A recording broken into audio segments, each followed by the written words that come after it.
anything but sit in the house and eat food, causing me to gain a lot of weight and not be as healthy to resume any sports. Once COVID was over, to resume any sports and stuff. So, in this article I read named National Library of Medicine, it stated that the pandemic adversely affected students' mental health, linked to an increased prevalence of major depressive disorder and generalized anxiety disorder. It even got so bad for students that the state of Illinois passed an implemented state Senate bill that allows students to be able to take up to 5 mental health days without any consequences. I was also told that if I didn't slow down on the food, I would be a pre-diabetic.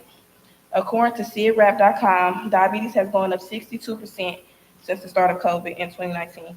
I was one of the lucky ones to beat the odds and turn my ways around, but plenty were not.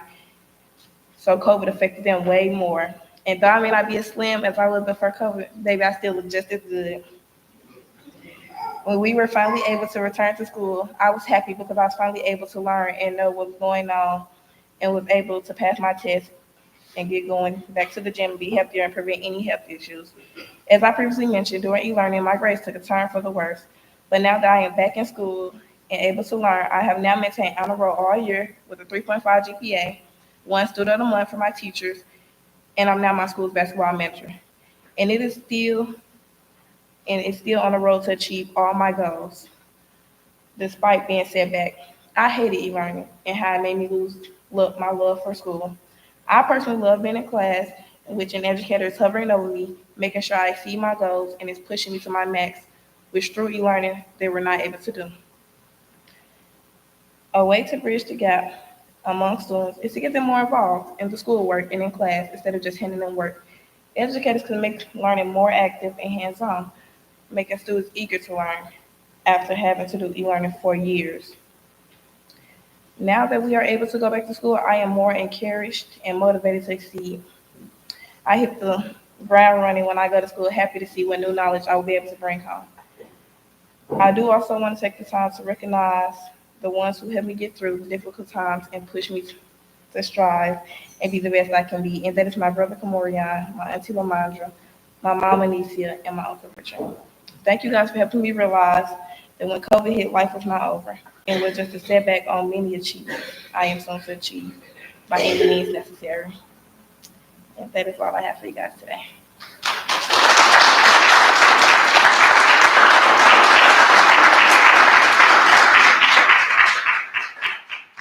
Thank you, Cortland. I'll give the judges time to mark their cards.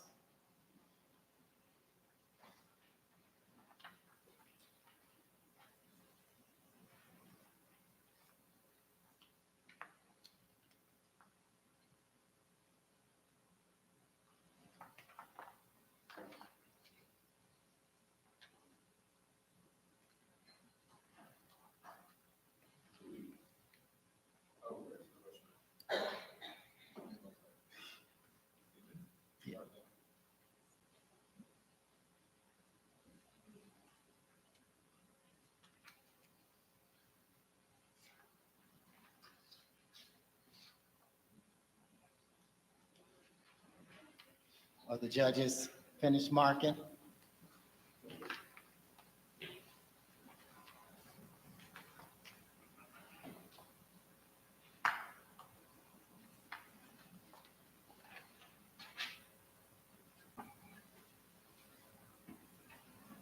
Did you all give the cards to the chief judge? Are all the cards to the chief judge?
You have all the scorecards?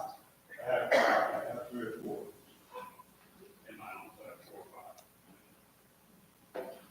We're good. Cortland Roberson is the proud daughter of Maria McDonald. She is a junior attending East St. Louis SIUE Charter High School, where she enjoys playing volleyball, basketball, running track, and cooking.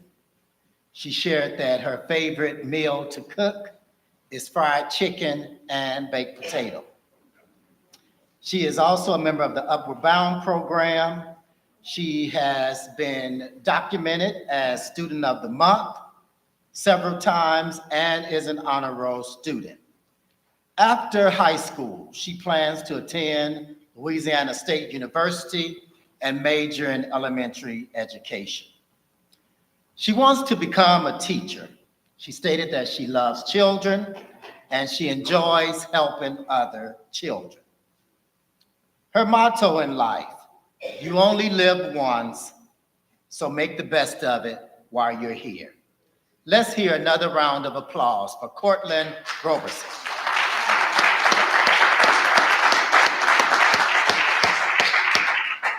Is her family and friends present? If you are, please stand.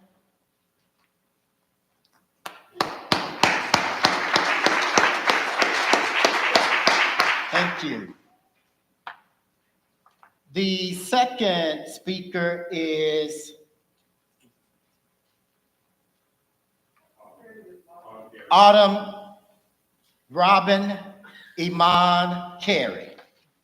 Give her a hand as she comes.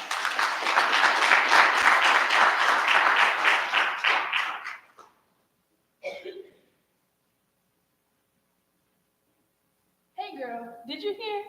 Your mama didn't tell you? Girl, yes, a 2-week break out of school for nothing. Oh, girl, we about to kick it. Girl, yes, this is just what we needed. Friday, March 13th, 2020, a day that changed my life forever. Going home on what was supposed to be a 2-week break that turned into a 2-year learning curve. I was shortened on my education. I didn't get my full middle school experience. I never got to have my 8th grade graduation the traditional way. The on-screen diploma didn't do it for me.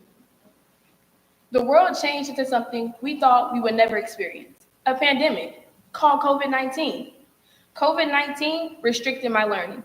I never learned the way I should or could because it was all through video. It was all about self-discipline.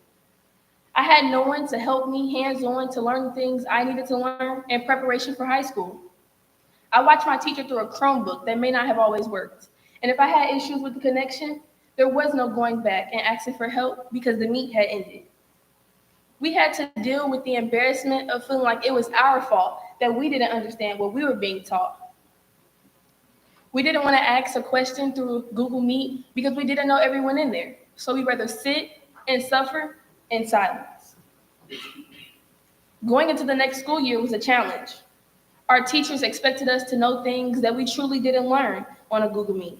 It didn't help us prepare for what was next to come. It barely got us through the now. We all had good grades because we were missing the challenge.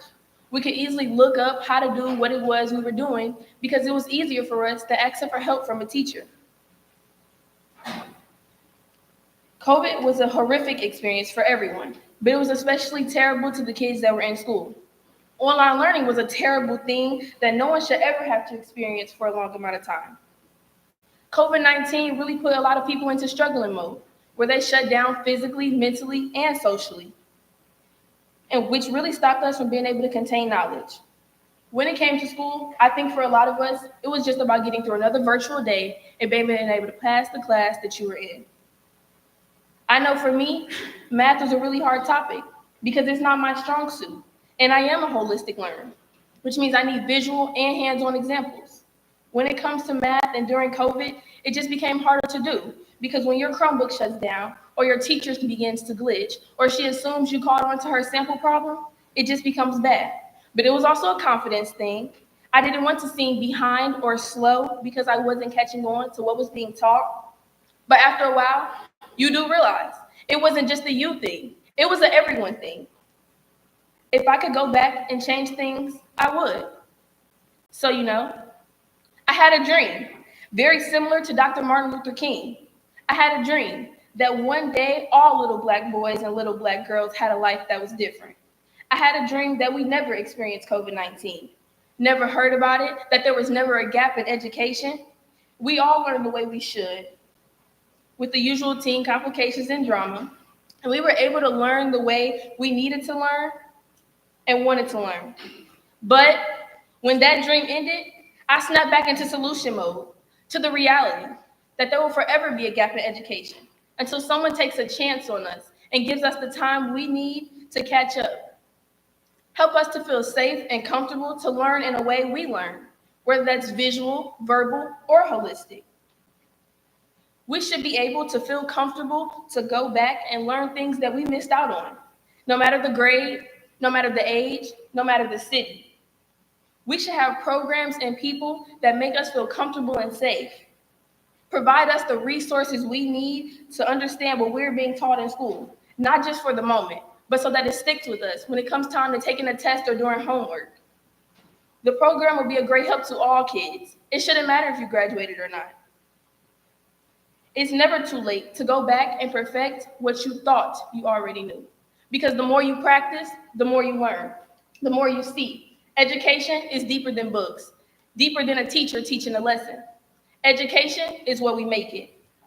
And education will adversely affect future generations in areas such as artificial intelligence, also known as AI.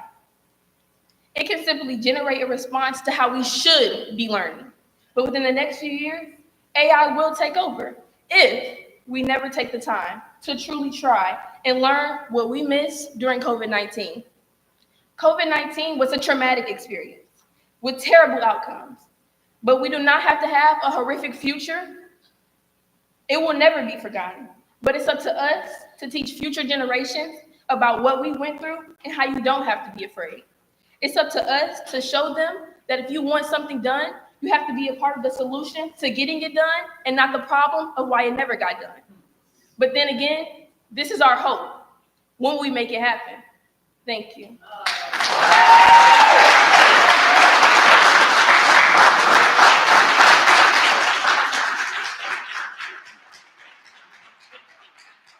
I'll give the judges time to mark their scorecards and turn them in to the chief judge.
Chief Judge, you have all the scorecards? I have 3, 4, 5.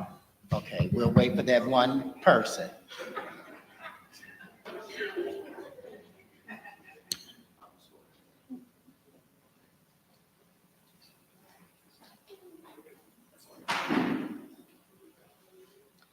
Autumn Robin Iman Carey.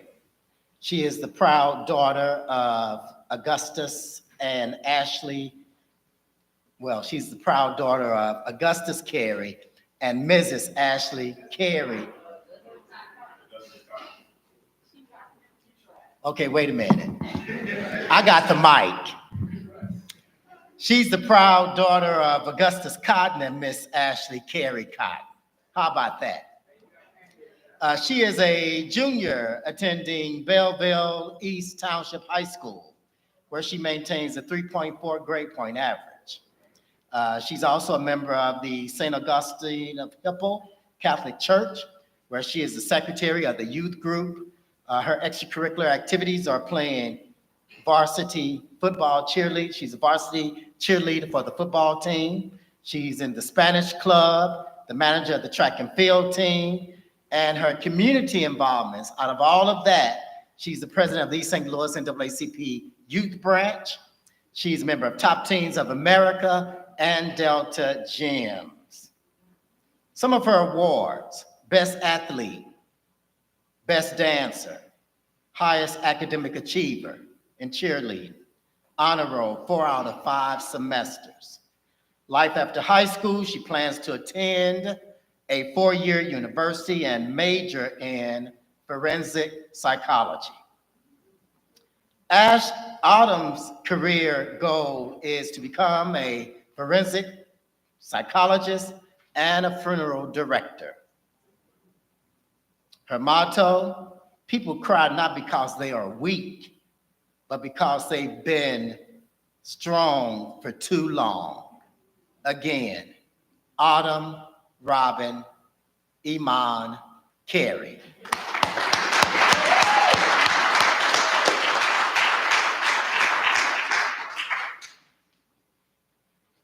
Our next speaker, I'm sorry, Chris McIntosh thinks she's the MC today. Would Ashley, family and friends, I know her mom and dad are here, her grandparents are here. Would they please stand? Everybody that's related to Autumn, please stand and give her a great big hand.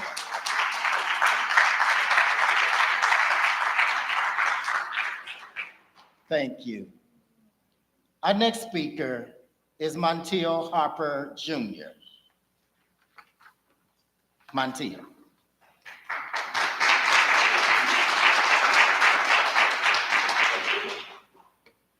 Good afternoon, everyone.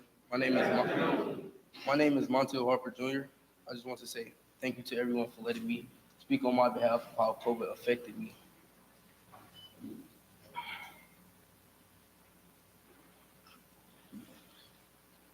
Once again, my name is Montiel Harper Jr. I'm a freshman at East St. Louis Senior High School. COVID began when I was in the 6th grade.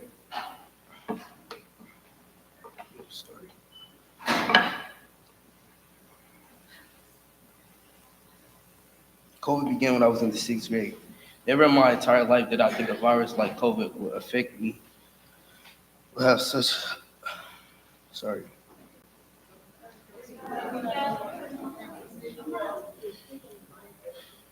Never in my entire life did I think a virus like COVID would be so profound and far-reaching on my life.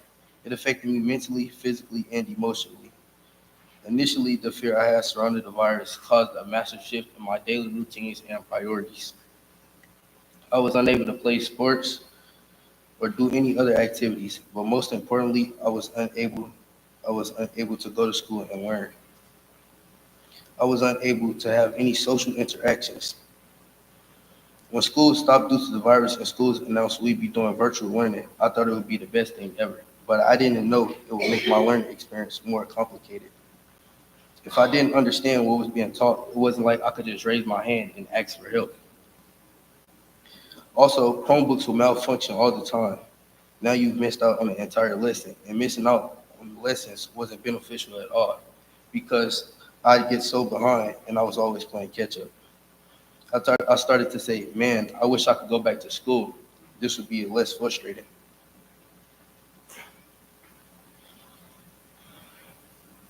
While some teachers tried to make online learning fun and engaging, others did not, like my gym teacher.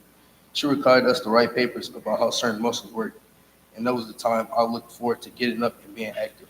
So a lot of the times I lost interest and I just wouldn't log in.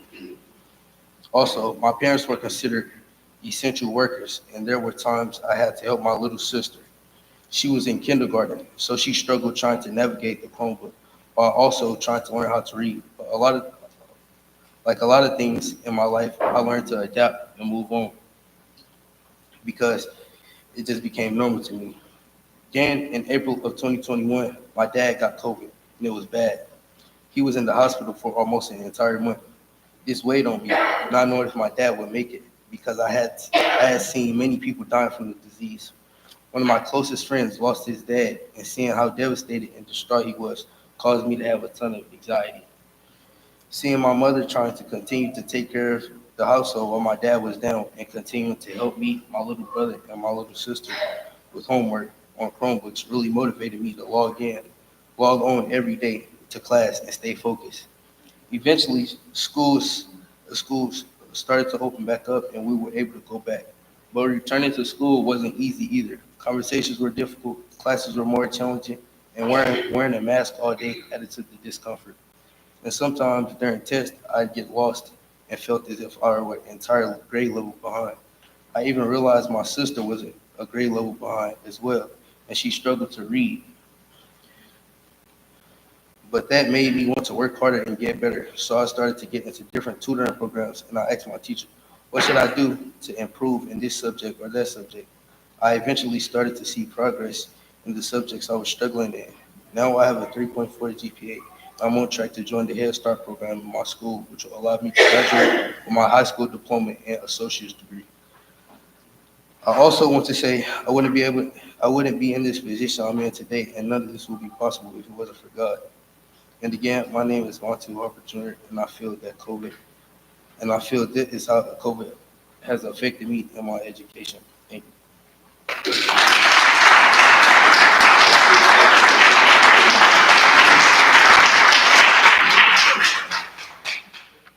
We'll give the judges time to mark their scorecards.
Montiel Hopper Jr. is a freshman attending East St. Louis Senior High School. He is the proud son of Montiel Hopper Sr. and Jeria Jordan. I believe his parents and family and friends are here. Please stand.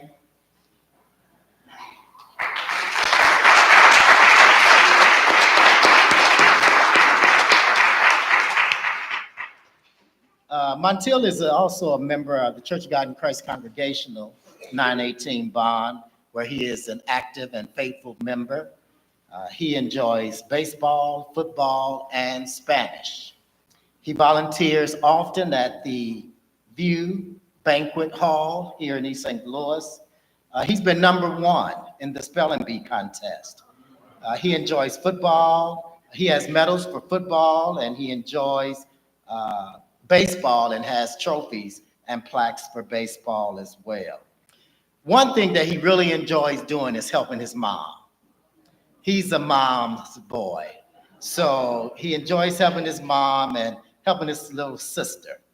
Um, Once he completes high school, he plans to go to college, to attend college, I should say, and major in sports therapy, physical therapy. His motto is respect, live, love, and laugh. Again, Montiel Harper Jr.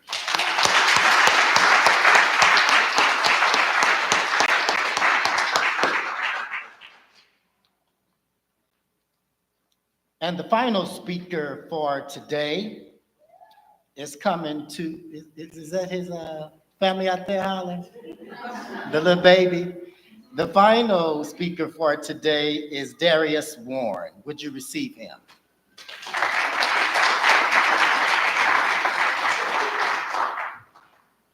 Good afternoon. Foremost, I'd like to say that I'm honored, thrilled, and full of gratitude to have been chosen to participate in the oratorical competition. I would also like to pay homage to Pastor Johnson for being the host and to thank him and everyone who played a significant role uh, for their contribution in orchestrating this contest. And I did not initially anticipate on being the fourth contestant, but I did write to my opposition today, may the best orator be deemed victorious. All right, so to begin, my name is Darius Warren, I'm 17, I attend, okay. Rather, I am a senior at Cahokia Senior High School, and I'm going to do something a little bit out of the ordinary today. I'm going to first begin with some excerpts of my own writing and simultaneously tell you who I am in the process of doing that. Of course, in our lives, there are many factors that collectively unite to form who we are, how we think, and how we comport ourselves in the public eye. For me, I think that is the case for virtually everyone, especially in a school building. To take a dive into my personal life, my interests, and the many activities I enjoy partaking in, I have a strong penchant for reading and writing. From immersing myself in a great number of books, many news articles, and documentaries, I have seen exponential growth in my character, in my vocabulary, and my ability to express myself eloquently.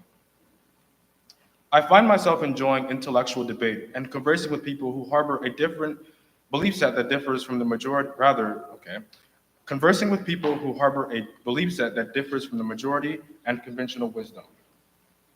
As I begin, I would first like to thank and commend everyone in attendance for joining me today as I address one of the most profound concerns in our country in the wake of the unprecedented COVID-19 pandemic. We as a country have found ourselves today grappling with various challenges reshaping the very fabric of daily life. Among these challenges, the realm of education has emerged as one of the most critical concerns, particularly for K through 12 students.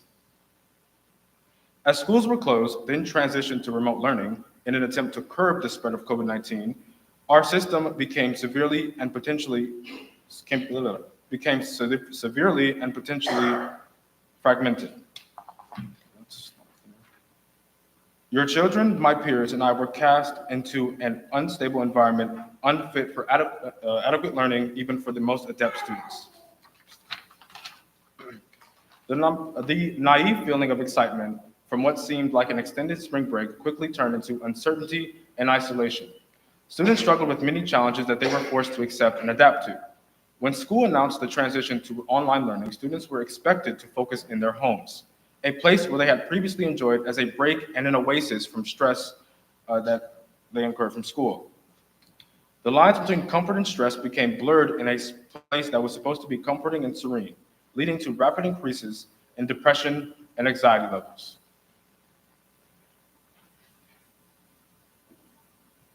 Since the lockdowns began, nearly 35% of children, quote, experienced a worsening in well-being, which further hindered learning capabilities. Students fell further from their teachers than ever before.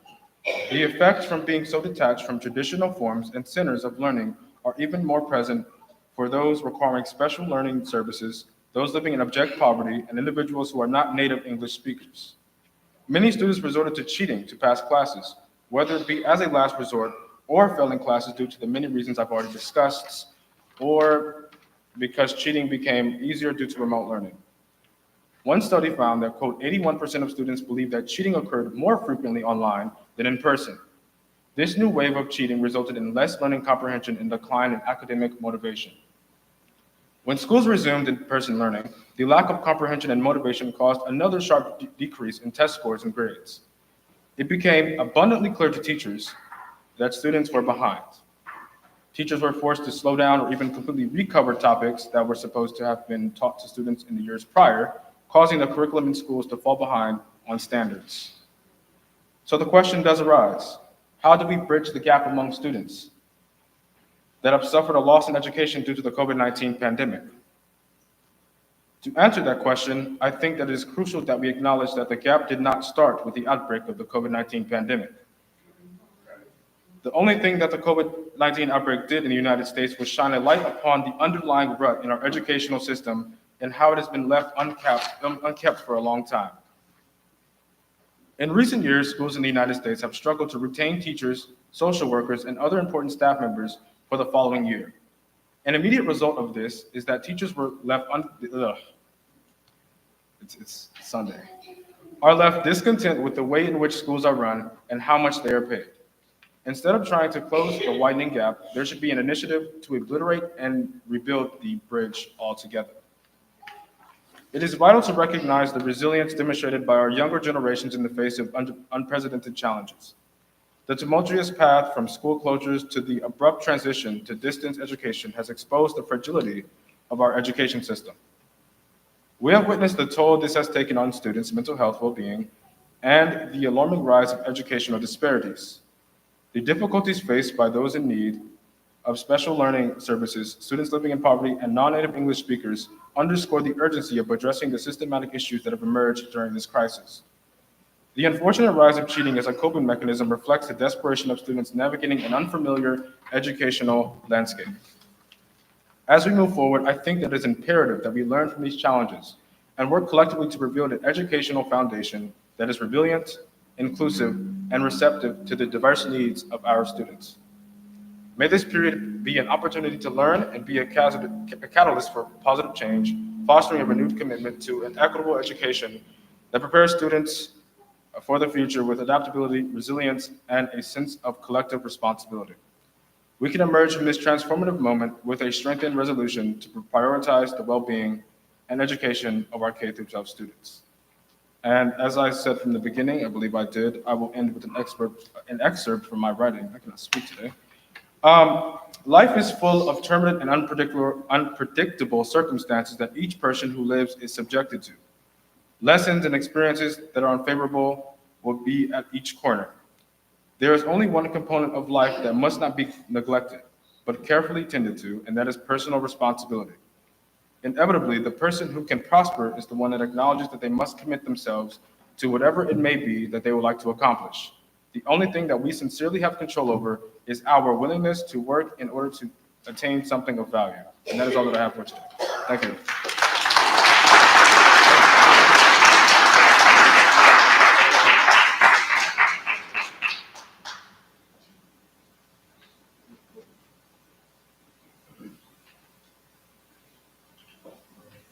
We'll give the judges time to score their cards.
As the judges retire to the foyer,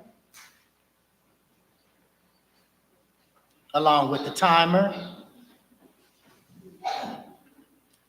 Darius Warren is the proud son of Darren and Elissa Warren. I believe his parents, family, and friends are here. If so, please stand.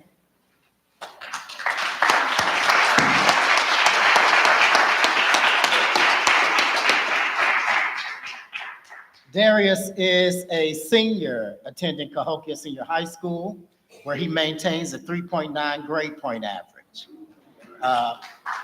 Yeah, go ahead. He's a member of the National Honor Society. He enjoys journalism workshops. He's senior class social media manager, where the school hears his voice every morning. during the announcements. Darius, go ahead, clap. You can clap for him. Darius recently received the most recent GPA of 4.5 for the first semester at Cahokia. He plans to, upon graduation, he plans to enroll into Southern Illinois University at Edwardsville, major in communication journalism, to become the next Brian Gumble.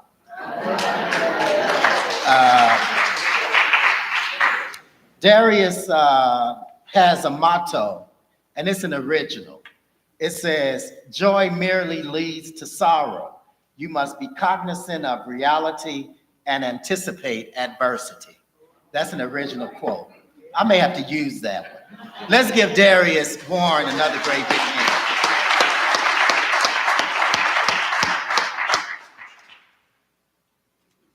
Also stood while as part of his family and support circle is one of the educators in the Cahokia School District, and that's Darren Suggs. Thank you so much, Darren Suggs, for being here and showing your support.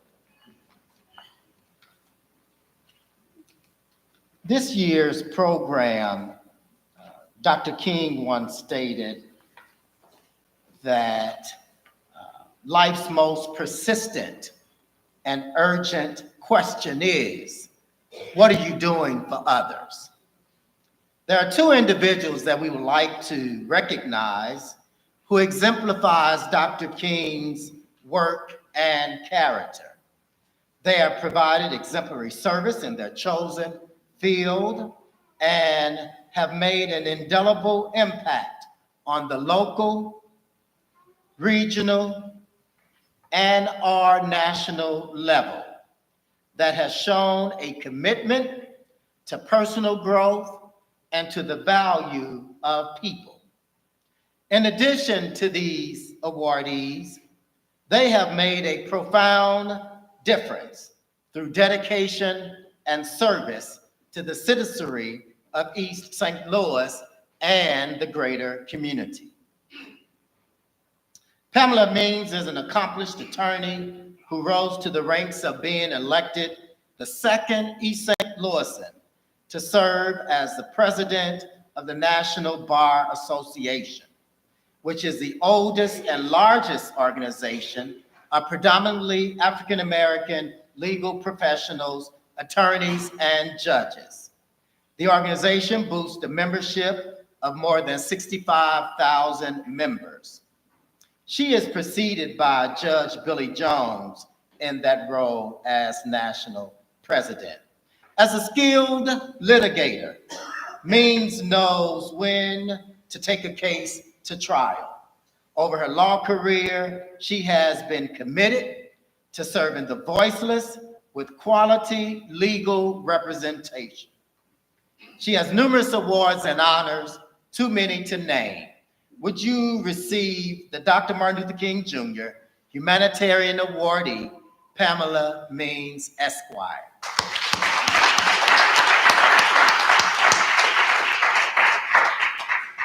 I did receive a text prior to coming that our honoree was under the weather. She tried to medicate herself all weekend in order to be present for today, but she just couldn't shake it. So we will present that award to her at a later date. Larry McCulley's collective leadership over the past 25 years with Southern Illinois Healthcare Foundation has helped to expand the number of health centers from 5 serving 25,000 annually to 38 centers in 11 counties and nearly serving 100,000 people in the metropolitan area. Somebody should have been clapping. Through emerging partners and internal expertise, the organization's service were expanded from primary care to include the integration of behavioral health, dental, pharmacy, and specialty care. Macaulay's purpose and service are reflected in multiple relationships that enhances the housing, nutrition, care coordination with the phenomenal caring team that embraces the importance in health and justice for everyone. Would you receive the Dr. Martin Luther King Jr. Humanitarian Awardee, Larry McCulley?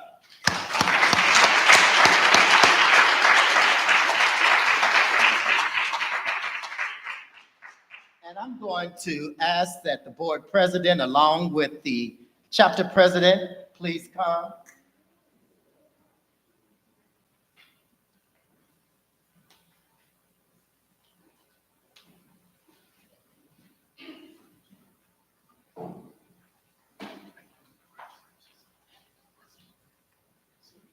This plaques read Metro East St. Louis Community Initiative in conjunction with Alpha Phi Alpha Fraternity Incorporated, Delta Epsilon Lambda Chapter, East St. Louis, presents the Dr. Martin Luther King Jr. Humanitarian Award to Larry McCulley in answering life's most persistent and urgent question: what are you doing for others?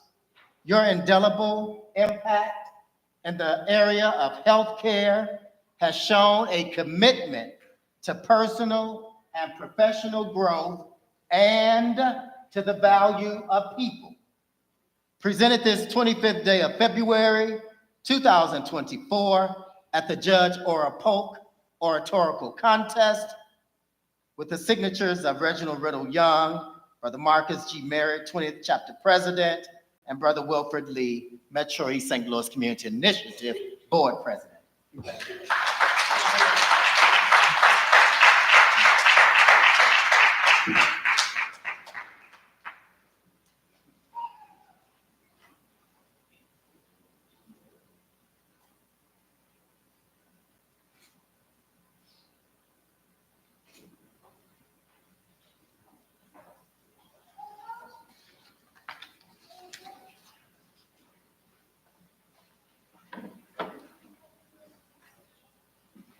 So a few weeks ago when Reggie called me, I expected to him inquire about information to write an article for the Monitor, because it's typically our conversations.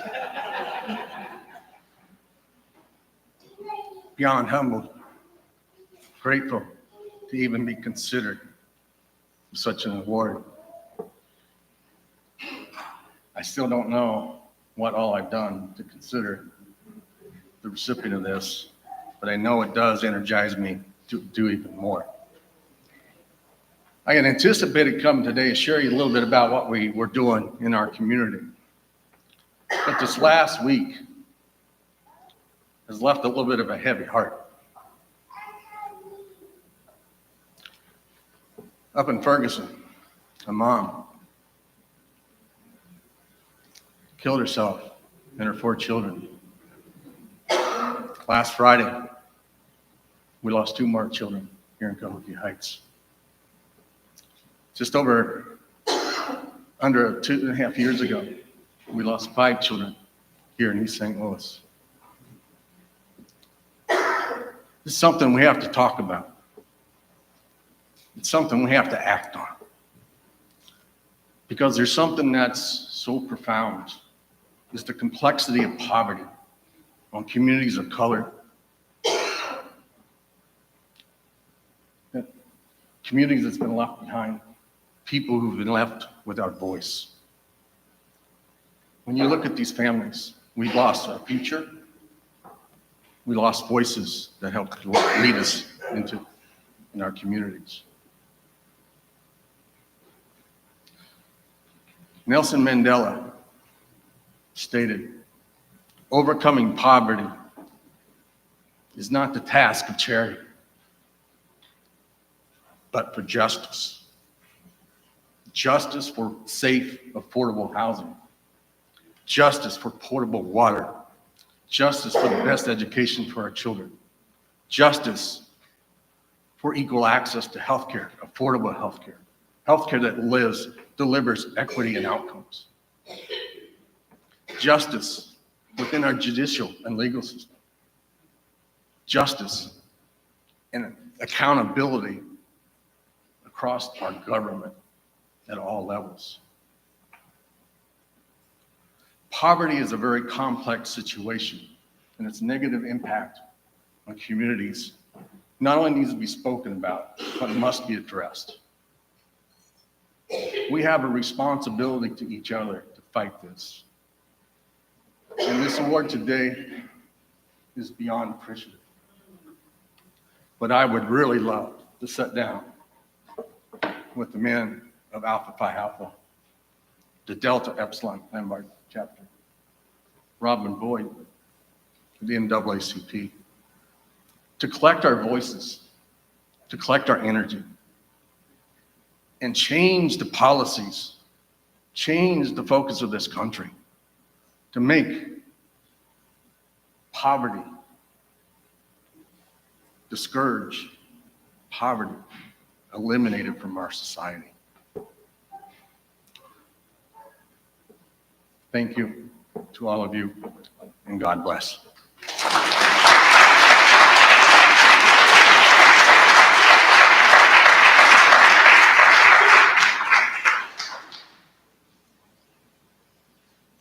Thank you, awardee McCulley. Again, let's give both of our awardees another round of applause.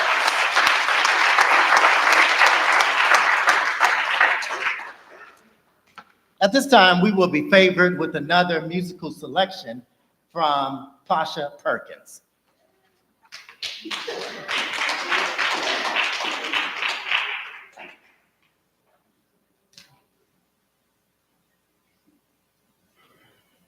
Is Leslie McCorkle still in the building? Okay, if not.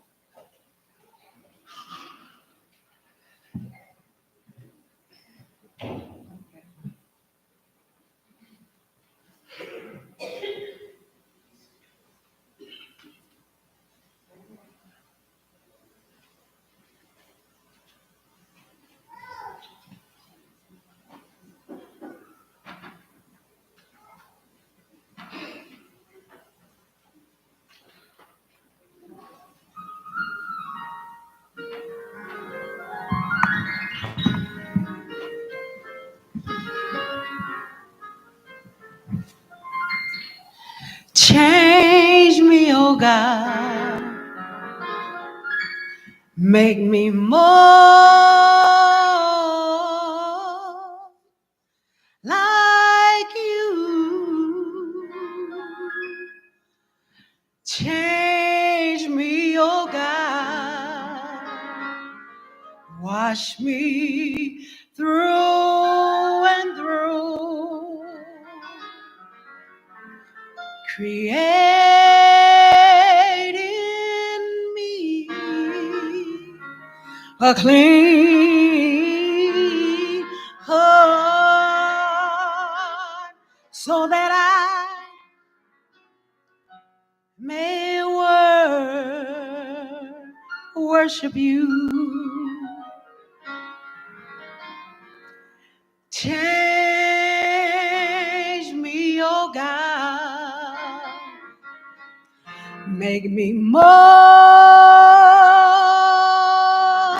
like you. Change me, oh God, wash me through and through. Create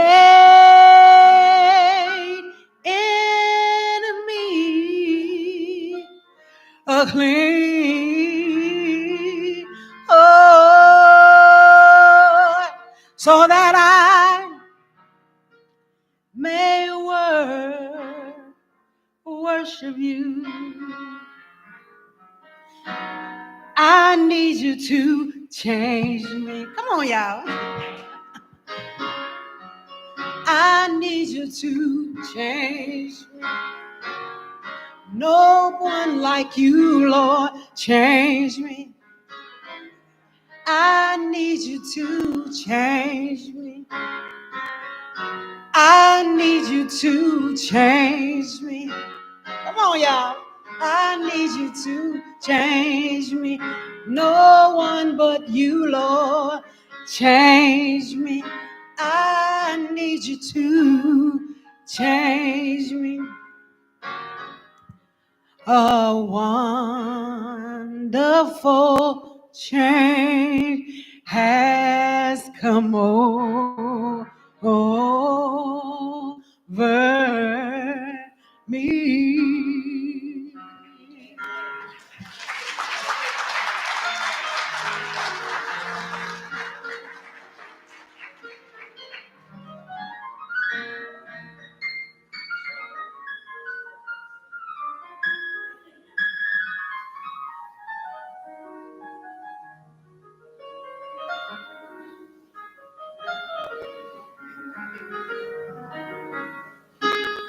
Change me, oh God, make me more like you. Change me, oh God. Let's give Pasha Perkins another great big hand. She is the songbird of the Illinois Department of Children and Family Services. We always call upon her whenever we are doing something. And I really appreciate you, and I thank you for being here this afternoon. Again, one more time, Pasha Perkins. She was accompanied by the maestro himself, Leslie McCorkle, member of the East St. Louis Senior High School faculty staff. You want the mic? He's with the Champion City Music Department. Well, I think we have a winner. Or I think we have some winners. I think all of the contestants were winners. Let's give them another great big round of applause. I am awaiting the arrival of the chief judge, and I believe that he can hear me while they are deliberating and getting the plaques ready. But again, we do want to thank each of you for attending today's program. I see the board president or the board president of Southern Illinois Healthcare Foundation. Ethel Manager, please stand.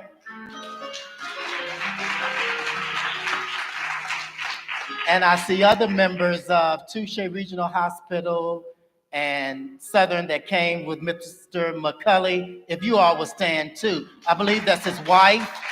She's standing. Yes, yes, we thank you so much for being here. Any Greater New Hope members present, please stand. Greater New Hope, please stand. Thank you, Greater New Hope. Our chief judge has made his arrival. He's not the St. Clair County chief judge, but he's our chief judge for the Judge Ora Polk Oratorical Contest. He's coming in with the monetary gifts.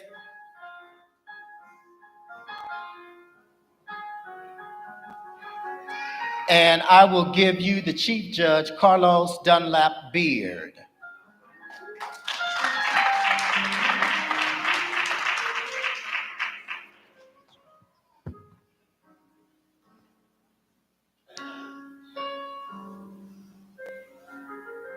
All right, it probably already happened, but while we were upstairs doing the tallying and check writing and certificate,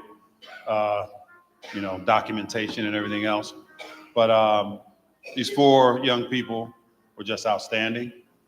I was extraordinarily impressed. Not that that means anything to you, but I was. Appreciate the time and effort you put into it. Obviously very thoughtful. You committed to sharing your experience as well as coming up with solutions. There's one thing to say, yeah, we suffered through it. It's certainly another to say, but here's how we get out of it. Here's how we make it right. All right, so that's pretty impressive. So thank you. All right, so here's how we're going to go. We're going to go in reverse order because we like suspense. So the participation certificate and award goes to Montiel Harper.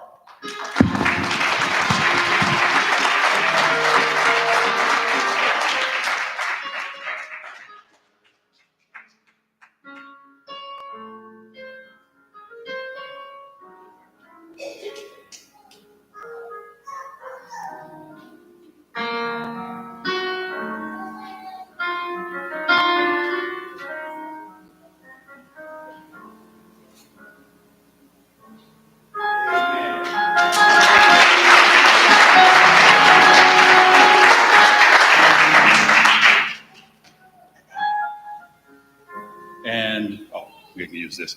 And second runner-up goes to Cortland Roberson.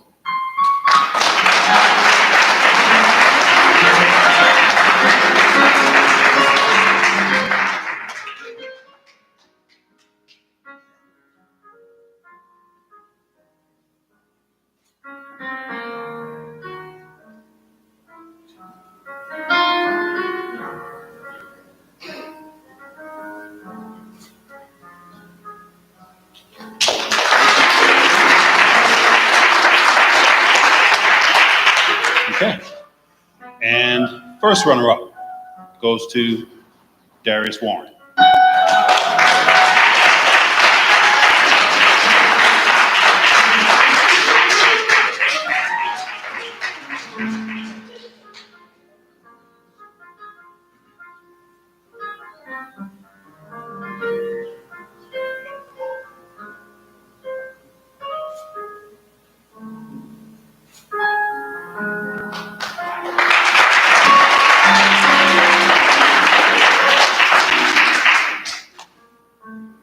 And that's all for today. Thank you. All right. So obviously the winner of the 2024 Judge Ora Polk Oratorical Contest is Autumn Carey.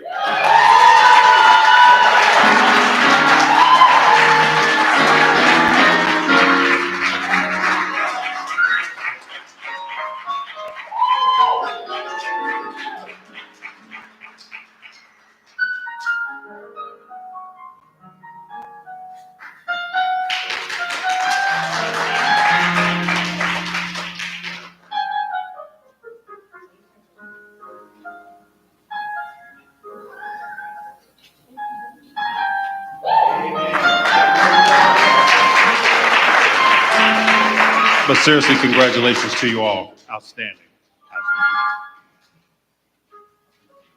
Oh, okay. Can you all come up for one more photo, please, together?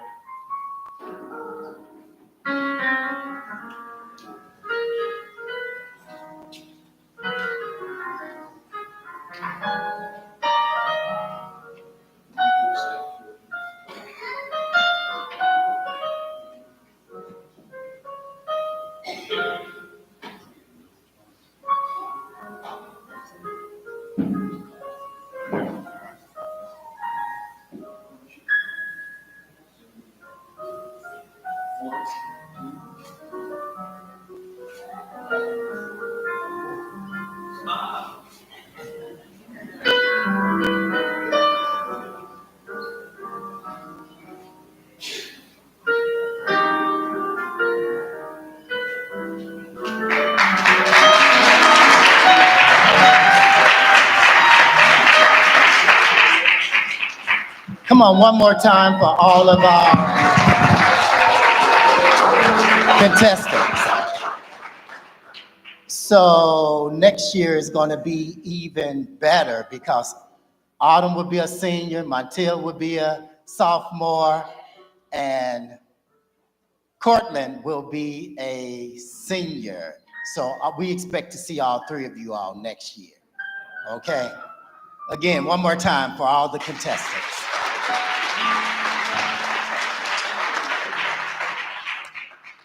We only had 3 places, but since there were 4 participants this year, we wanted to show the 4th participant some love. So the brothers, go ahead, you can clap. So the brothers got together while that's what was taking them so long. They were back there deliberating what to do. So they did give the fourth contestant a cash prize as well. So thank you, members of Alpha Phi Alpha and board members. At this time, I'm going to ask our chapter chaplain, Courtney Teet, to come with the closing benediction. Oh, one more. I'm sorry. Our chapter president, the 20th chapter president, Brother Marcus G. Merritt, is coming with closing remarks, after which I would like for Pastor Johnson to meet me at the lectern. Thank you. All right, good afternoon, everyone. I tell you what, this brings me great joy to even stand up here and see this event actually take place. So let's give the contestants and their families, awardees, a round of applause.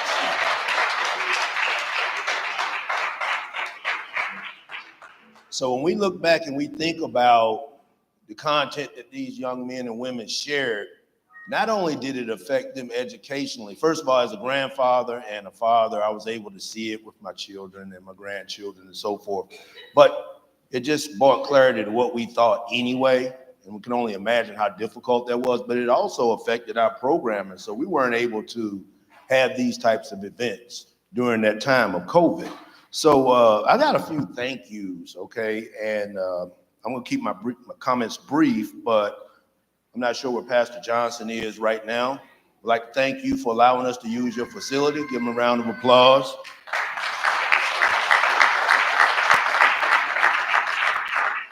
Additionally, I'd like to thank our sponsor, my brother, Javon Adams Walker. Thank you for being here and supporting it. Okay, participants and families. I expect that next year this thing will be even greater, right? So to the participants, it takes a lot of courage, period. No matter how old you get, no matter how much experience you got, to stand up in front of a group of people and talk. You guys did phenomenal, okay? So give yourselves a round of applause. You know, the thing about it, as I listened to each one of you, it was personal. Well, you know, it kind of softened me up a little bit, but I had to hold on because I know I had to get up here today, but it's very personal. And I appreciate the content that you shared. All you underclassmen, see you next year. I'd also like to thank my brothers of the Delta Epsilon Lambda chapter of Alpha Phi fraternity here in East St. Louis and our Metro East St. Louis Community Initiative Partner Foundation for making this a reality. So let's give that body of work a round of applause, because I tell you, there was a lot of things that were going on behind the scenes as committees do their work, and they did a fine job pulling this together rather quickly and effectively. So I think it was a very well-run program, and thank everybody for being here. Mr. McCulley, we'll be calling you. Thank you. I defer my time to the Toastmaster, wherever Reggie went. All right.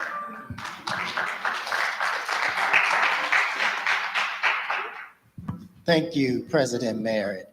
I'd like to also announce that if you go to www.del1947, you can download an application if you're a senior. That's www.del1947. You can download the scholarship application, okay? Also, the National Panhellenic Council presents Greek Week 2024, which will kick off on Monday, March 18th, Black Business Monday, support of Black business. Tuesday, the 19th, will be Trivia Night. Wednesday, March 20th, Food Insecurity. Wear It. Wednesday webinar. Thursday, that's the meeting. Friday will be a happy hour. And Sunday will be the Honors to Greek program. And the church service will be Pilgrim Green across from Hoover Middle School, Wabetta Young Middle School. So that's where the Honors to Greek service will be on that Sunday. Also, did I get the check? Where's the check? Where's the check? I need a check. Where did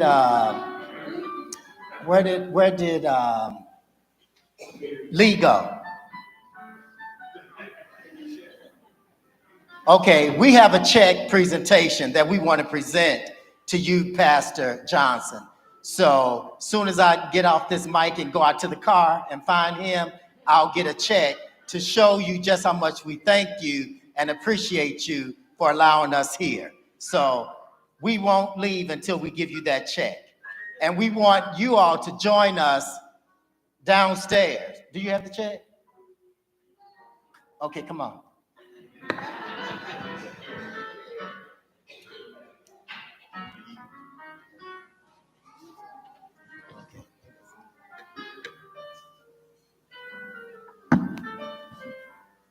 Pastor Johnson, would you join me at the lectern? Is this check going in your personal account? So we're going to make this check payable to Greater New Hope Baptist Church. And we thank you again so much for assisting us in this celebration. Before you write this, we certainly would like to thank you for being here, but we would like to take this check and invest it back into our young people. Thank you. Okay, thank you. Thank you so much. Thank you. Okay, and we would like for you to join us downstairs for a reception. We have, what you say, collard greens? Macaroni and cheese?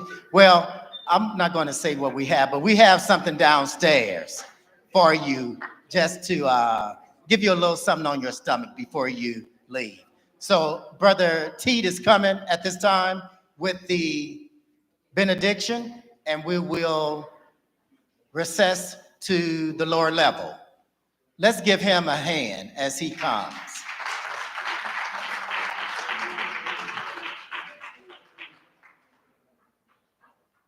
(193rd House of Alpha Phi Alpha).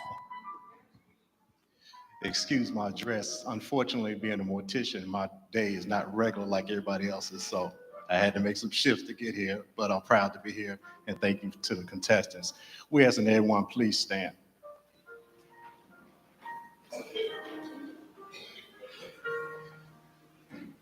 Kind Father, once again, we say thank you for being in your presence. We ask your special blessing among these contestants today, that you continue to go with them, that you give them strength and guidance as they go to and fro from school, home, and into communities. We ask you that you continue to build them. Bless their parents as they lead them. We ask you that you bless every person that's here today, that we continue to keep our hands on our youth, and that we would encourage them. We ask you that you bless the food we're about to see to nourish our body for Christ's sake. Amen. Thank you. Please join us downstairs.